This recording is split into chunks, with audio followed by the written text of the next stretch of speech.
ಕ್ಷಣದ ಪ್ರಮುಖ ಸುದ್ದಿಗಳನ್ನ ನೋಡ್ತಾ ಹೋಗೋಣ. ಮೊದಲನೇದಾಗಿ ಕುರ್ಚಿ ಕಸರತ್ತು ನಡೀತಾ ಇರುವಂತಹ ಮಧ್ಯೆ ಇವತ್ತು ಸಿಎಂ ಸಿದ್ದರಾಮಯ್ಯ ದೆಹಲಿಗೆ ಪಯಣವನ್ನ ಬೆಳೆಸ್ತಾ ಇದ್ದಾರೆ. ನಾಳೆ ಕಾಂಗ್ರೆಸ್ ಕಾರ್ಯಕಾರಿಣಿ ಸಭೆಯಲ್ಲಿ ಸಿಎಂ ಸಿದ್ದರಾಮಯ್ಯ ಭಾಗಿಯಾಗ್ತಾರೆ. ಡಿಸಿಎಂ ಡಿಕೆ ಶಿವಕುಮಾರ್ ಅವರಿಗೆ ಸಿಡಬ್ಲ್ಯೂಸಿ ಸಭೆಗೆ ಆಹ್ವಾನ ಬಂದಿಲ್ಲ. ಸಂಜೆ 7 ಗಂಟೆಗೆ ದೆಹಲಿಗೆ ಸಿಎಂ ಸಿದ್ದರಾಮಯ್ಯನವರು ತೆರಳುತ್ತಾ ಇದ್ದಾರೆ. ರಾತ್ರಿ ದೆಹಲಿಯಲ್ಲೇ ಸಿಎಂ ಸಿದ್ದರಾಮಯ್ಯ ವಾಸ್ತವ್ಯ ಹೂಡಲಿದ್ದಾರೆ. ಇನ್ನು ಅವಕಾಶ ಏನಾದರೂ ಸಿಕ್ಕಿದ್ರೆ ಸಂಪುಟ ಪುನರ್ರಚನೆಯ ಬಗ್ಗೆ ಚರ್ಚೆ ಆಗುವಂತ ಸಾಧ್ಯತೆಗಳು ಕೂಡ ಇದೆ. ಸಿಡಬ್ಲ್ಯೂಸಿ ಸಭೆಗೆ 3 ರಾಜ್ಯದ ಮುಖ್ಯಮಂತ್ರಿಗಳಿಗೆ ಆಹ್ವಾನವನ್ನ ನೀಡಲಾಗಿದೆ. ಸಂಜೆ 7 ಗಂಟೆಗೆ HALನಿಂದ ದೆಹಲಿಗೆ ಪ್ರಯಾಣವನ್ನ ಬೆಳೆಸಲಿದ್ದಾರೆ ಸಿಎಂ ಸಿದ್ದರಾಮಯ್ಯನವರು. ರಾತ್ರಿ ದೆಹಲಿಯಲ್ಲಿ ವಾಸ್ತವ್ಯವನ್ನ ಹೂಡಲಿದ್ದಾರೆ ಸಿದ್ದರಾಮಯ್ಯ. ನಾಳೆ ಬೆಳಗ್ಗೆ 10:30ಕ್ಕೆ ಕಾರ್ಯಕಾರಿಣಿ ಸಭೆ ಆರಂಭ ಆಗುತ್ತೆ. ಆ ಒಂದು ಸಭೆಯಲ್ಲಿ ಸಿಎಂ ಭಾಗಿಯಾಗ್ತಾರೆ. ಇನ್ನು ಜಿ ಕಾಯ್ದೆಯ ಕುರಿತಂತೆಯೂ ಕೂಡ ಅಲ್ಲಿ ಚರ್ಚೆಯನ್ನ ಮಾಡಲಾಗತ್ತೆ. ಕರ್ನಾಟಕದಂತೆ ಅಧಿಕಾರದಲ್ಲಿರುವಂತಹ ತೆಲಂಗಾಣ, ಹಿಮಾಚಲ ಪ್ರದೇಶದ ಮುಖ್ಯಮಂತ್ರಿಗಳಿಗೂ ಕೂಡ ಕಾರ್ಯಕಾರಿಣಿಗೆ ಆಹ್ವಾನವನ್ನ ನೀಡಲಾಗಿದೆ. ಒಂದು ಕಡೆ ರಾಜ್ಯ ರಾಜಕಾರಣದಲ್ಲಿ ನಾಯಕತ್ವ ಬದಲಾವಣೆಯ ಕುರಿತಂತೆ ಜೋರಾದ ಜಟಾಪಟಿಗಳು ಸಾಗ್ತಾ ಇದೆ. ಇದರ ನಡುವೆನೆ ಸಿಎಂ ಸಿದ್ದರಾಮಯ್ಯನವರಿಗೆ ಆ ಒಂದು ಸಭೆಗೆ ಆಹ್ವಾನವನ್ನ ನೀಡಲಾಗಿದೆ. ಡಿಸಿಎಂ ಡಿಕೆ ಶಿವಕುಮಾರ್ ಅವರಿಗೆ ಯಾವುದೇ ರೀತಿಯಾದಂತಹ ಇನ್ವಿಟೇಷನ್ ಇಲ್ಲ. ಆಹ್ವಾನ ಇಲ್ಲದೆ ಇರೋದು ಕೂಡ ಡಿಸಿಎಂ ಡಿಕೆ ಅವರ ಮುಂದಿನ ನಡೆಗೆ ಬಹಳಷ್ಟು ಬೇಸರ ಉಂಟಾಗಿದೆ. ರಾಜ್ಯ ಕಾಂಗ್ರೆಸ್ನಲ್ಲಿ ತಣ್ಣಗಾಗಿರುವಂತಹ ಕುರ್ಚಿ ಕಾಳಗ ಇದೀಗ ಮತ್ತೆ ಬಿರುಗಾಳಿಯ ಸ್ವರೂಪವನ್ನ ಪಡೆದುಕೊಳ್ತಾ ಇದೆ. ನಾಳೆ ದೆಹಲಿಯಲ್ಲಿ ಎಐಸಿಸಿ ಕಾರ್ಯಕಾರಿಣಿ ಸಭೆ ನಿಗದಿಯಾಗಿದೆ. ಸಭೆಯ ಬಳಿಕ ರಾಜ್ಯ ನಾಯಕತ್ವದ ಬಗ್ಗೆಯೂ ಕೂಡ ಮಹತ್ವದ ಚರ್ಚೆ ಆಗುವಂತಹ ಸಾಧ್ಯತೆಗಳಿದೆ. ಸಿಡಬ್ಲ್ಯೂಸಿ ಸಭೆಯಲ್ಲಿ ಭಾಗಿಯಾಗುವಂತೆ ಸಿಎಂ ಸಿದ್ದರಾಮಯ್ಯನವರಿಗೆ ಈಗಾಗಲೇ ಆಹ್ವಾನವನ್ನ ನೀಡಲಾಗಿದೆ.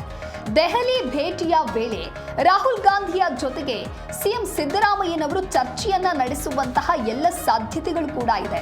ರಾಜ್ಯದಲ್ಲಿ ನಾಯಕತ್ವ ತಿಕ್ಕಾಟ, ಡಿಸಿಎಂ ಡಿಕೆಶಿ ನಡೆ ಸೇರಿದಂತೆ ರಾಜ್ಯ ರಾಜಕೀಯ ವಿದ್ಯಮಾನಗಳ ಕುರಿತಂತೆ ಮಹತ್ವದ ಮಾತುಕತೆಯನ್ನ ರಾಹುಲ್ ಗಾಂಧಿಯ ಬಳಿ ಸಿಎಂ ಸಿದ್ದರಾಮಯ್ಯನವರು ನಡೆಸುವಂತಹ ಎಲ್ಲ ಸಾಧ್ಯತೆಗಳು ಕೂಡ ಇದೆ. ರಾಹುಲ್ ಗಾಂಧಿ ಭೇಟಿಯ ವೇಳೆ ಅಧಿಕಾರ ಹಂಚಿಕೆಯ ವಿಷಯ ಏನಾದರೂ ಚರ್ಚೆ ನಡೆಯದಿದ್ರೆ ಸಂಪುಟ ಪುನರ್ರಚನೆಗೆ ಅನುಮತಿ ಕೇಳುವಂತಹ ಸಾಧ್ಯತೆ ಕೂಡ ಇದೆ. ಹಾಗಾಗಿ ಸಿಎಂ ಸಿದ್ದರಾಮಯ್ಯ ಅವರ ದೆಹಲಿ ಪ್ರವಾಸ ಕೂಡ ಇದೀಗ ಬಹಳಷ್ಟು ಕುತೂಹಲಕ್ಕೆ ಕಾರಣವಾಗಿದೆ. ಆದರೆ ಡಿಸಿಎಂ ಡಿಕೆ ಶಿವಕುಮಾರ್ ಅವರಿಗೆ ಬುಲಾವ್ ಬರದೇ ಇರೋದು ಮತ್ತಷ್ಟು ಆಕ್ರೋಶಕ್ಕೆ ಕಾರಣವಾಗಿದೆ. ಈ ಕುರಿತಂತೆ ಮತ್ತಷ್ಟು ಮಾಹಿತಿಯನ್ನ ನೀಡಲಿದ್ದಾರೆ ನಮ್ಮ ಪ್ರತಿನಿಧಿ ರಾಜಪ್ಪ ದೂರವಾಣಿ ಸಂಪರ್ಕದಲ್ಲಿ. ರಾಜಪ್ಪ, ಇನ್ನು ರಾಜ್ಯ ರಾಜಕಾರಣದಲ್ಲಿ ಒಂದು ಕಡೆ ನಾಯಕತ್ವ ಬದಲಾವಣೆಯ ಜಟಾಪಟಿಗಳು ಜೋರಾಗಿನೇ ಸಾಗ್ತಾ ಇದೆ. ಇದರ ಬೆನ್ನಲ್ಲೇ ಇನ್ನು ದೆಹಲಿಯಲ್ಲಿ ನಡೆಯುವಂತಹ ಸಿಡಬ್ಲ್ಯೂಸಿ ಸಭೆಗೆ ಸಿಎಂ ಸಿದ್ದರಾಮಯ್ಯ ಅವರಿಗೆ ಆಹ್ವಾನ ಇದೆ. ಆದರೆ ಡಿಸಿಎಂ ಡಿಕೆಶಿ ಅವರಿಗೆ ಆಹ್ವಾನ ಇಲ್ಲ. ಹಾಗಾಗಿ ಡಿಸಿಎಂ ಡಿಕೆ ಶಿವಕುಮಾರ್ ಅವರ ಮುಂದಿನ ನಡೆ ಏನು? ಜೊತೆಗೆ ದೆಹಲಿ ಭೇಟಿಯಾದಂಥ ಸಂದರ್ಭದಲ್ಲಿ ಪ್ರವಾಸದಲ್ಲಿ ಏನಾದರೂ ಸಿಎಂ ಸಿದ್ದರಾಮಯ್ಯನವರು ರಾಹುಲ್ ಗಾಂಧಿ ಅವರನ್ನ ಭೇಟಿ ಆಗ್ತಾರಾ? ಯಾವೆಲ್ಲ ವಿಚಾರ ಚರ್ಚೆ ಆಗುವಂತ ಸಾಧ್ಯತೆಗಳಿದೆ? ನಾಳೆ ಬೆಳಿಗ್ಗೆ 10:30ಗೆ ದೆಹಲಿಯ ಇಂದಿರಾ ಭವನದಲ್ಲಿ ಈ ಒಂದು ಸಿಡಬ್ಲ್ಯೂಸಿ ಕಾಂಗ್ರೆಸ್ ವರ್ಕಿಂಗ್ ಕಮಿಟಿ ಸಭೆ ನಡೀತದೆ. ಸಭೆಗೆ ಮುಖ್ಯಮಂತ್ರಿ ಸಿದ್ದರಾಮಯ್ಯವರು ಭಾಗವಹಿಸಲಿಕ್ಕೋಸ್ಕರ ಸಂಜೆನೆ ದೆಹಲಿ ಬರ್ತಾರೆ. ಈ ಸಂದರ್ಭದಲ್ಲಿ ಮುಖ್ಯಮಂತ್ರಿ ಸಿದ್ದರಾಮಯ್ಯ ಸೇರಿದಂತೆ ಈ ಸಿಡಬ್ಲ್ಯೂಸಿ ಸಭೆಯ ಸದಸ್ಯರಲ್ಲದ 3 ರಾಜ್ಯಗಳ ಮುಖ್ಯಮಂತ್ರಿಗಳು, ತೆಲಂಗಾಣದ ಮುಖ್ಯಮಂತ್ರಿ, ಕರ್ನಾಟಕದ ಮುಖ್ಯಮಂತ್ರಿ ಮತ್ತು ಹಿಮಾಚಲ ಪ್ರದೇಶದ ಮುಖ್ಯಮಂತ್ರಿಗಳಿಗೂ ಸಹ ಸಿಡಬ್ಲ್ಯೂಸಿ ಸಭೆಗೆ ಆಹ್ವಾನ ಕೊಡಲಾಗಿದೆ. ಅದರಲ್ಲಿ ವಿಶೇಷವಾಗಿ ಈ ಒಂದು ಮನ್ರೇಗಾ ಮಹಾತ್ಮ ಗಾಂಧಿ ಉದ್ಯೋಗ ಖಾತ್ರಿ ಯೋಜನೆಯನ್ನ ಏನು GV ರಾಮ್ಜಿ ಅಂತ ಹೆಸರನ್ನ ಬದಲಾವಣೆಯನ್ನು ಮಾಡಿದ್ರು, ಆ ಒಂದು ವಿಚಾರದಲ್ಲಿ ಮತ್ತು ಬಿಹಾರ ಚುನಾವಣೆ ಆದ ನಂತರ ಕಾಂಗ್ರೆಸ್ ಪಕ್ಷದಲ್ಲಿ ಏನೆಲ್ಲ ಬದಲಾವಣೆ ಮಾಡ್ಕೊಳ್ಬೇಕು ಅಂತ ಅನ್ನೋದು ಮತ್ತು ಮುಂಬರುವಂತ ರಾಜಕೀಯ ಚುನಾವಣೆ ಮುಂಬರುವಂತ ಚುನಾವಣೆಗಳ ಬಗ್ಗೆ ಚರ್ಚಿಸಲಿಕ್ಕೆ ಈ ಒಂದು ಸಭೆಯನ್ನು ಕರೆಯಲಾಗಿದೆ. ಹೀಗಾಗಿ ಈ ಒಂದು ಸಭೆಯಲ್ಲಿ ಮುಂದಿನ ದಿನಗಳಲ್ಲಿ ಬಿಜೆಪಿ ವಿರುದ್ಧ ಈ ಒಂದು ಮನ್ರೇಗಾ ಹೆಸರನ್ನ ಬದಲಾವಣೆ ಮಾಡೋರ ವಿರುದ್ಧ ಮತ್ತು 60-40 ರೇಷಿಯೋದಲ್ಲಿ ಅನುದಾನವನ್ನು ಹಂಚಿಕೆ ಮಾಡಬೇಕು ಅಂತ ಕೊಟ್ಟಿರುವಂತ ಸೂಚನೆಯನ್ನು ಸಹ ವಿರೋಧಿಸ ಸಂಬಂಧಪಟ್ಟಂತೆ ದೇಶಾದ್ಯಂತ ಹೋರಾಟ ಮಾಡಲಿಕ್ಕೆ ಕಾಂಗ್ರೆಸ್ ನಾಯಕರು ಕರೆ ಕೊಡುವ ಸಂಬಂಧ ಈ ಒಂದು ಸಭೆಯನ್ನು ಕರೆಯಲಾಗಿದೆ.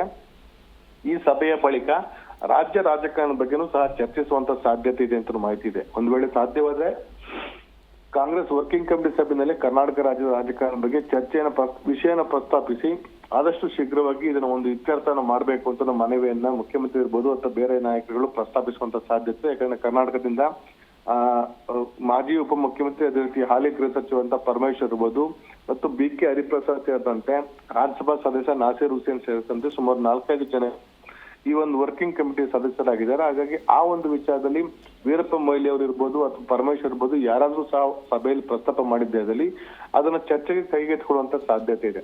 ಇನ್ನು ಎರಡನೇ ವಿಷಯ, ಒಂದು ವೇಳೆ ಈ ಒಂದು ವರ್ಕಿಂಗ್ ಕಮಿಟಿ ಸಭೆಯಲ್ಲಿ ಕರ್ನಾಟಕ ರಾಜ್ಯದ ರಾಜಕಾರಣ ಬಗ್ಗೆ ಚರ್ಚೆ ನಡೆಯದಿದ್ದಲ್ಲಿ ಪ್ರತ್ಯೇಕವಾಗಿ ಮುಖ್ಯಮಂತ್ರಿ ಸಿದ್ದರಾಮಯ್ಯವರು ರಾಹುಲ್ ಗಾಂಧಿ ಮತ್ತು ಸೋನಿಯಾ ಗಾಂಧಿ ಅವರನ್ನ ಭೇಟಿ ಮಾಡಿ ಈ ಒಂದು ವಿಷಯದಲ್ಲಿ ಯಾವ್ದಾದ್ರು ನಿರ್ಣಯನ ಕೈಗೊಂಡು ಆದಷ್ಟು ಶೀಘ್ರವಾಗಿ ಈ ಒಂದು ಗೊಂದಲಗಳನ್ನ ಬಗೆಹರಿಸಿ ಅಂತ ಮನವಿಯನ್ನು ಮಾಡಬಹುದು.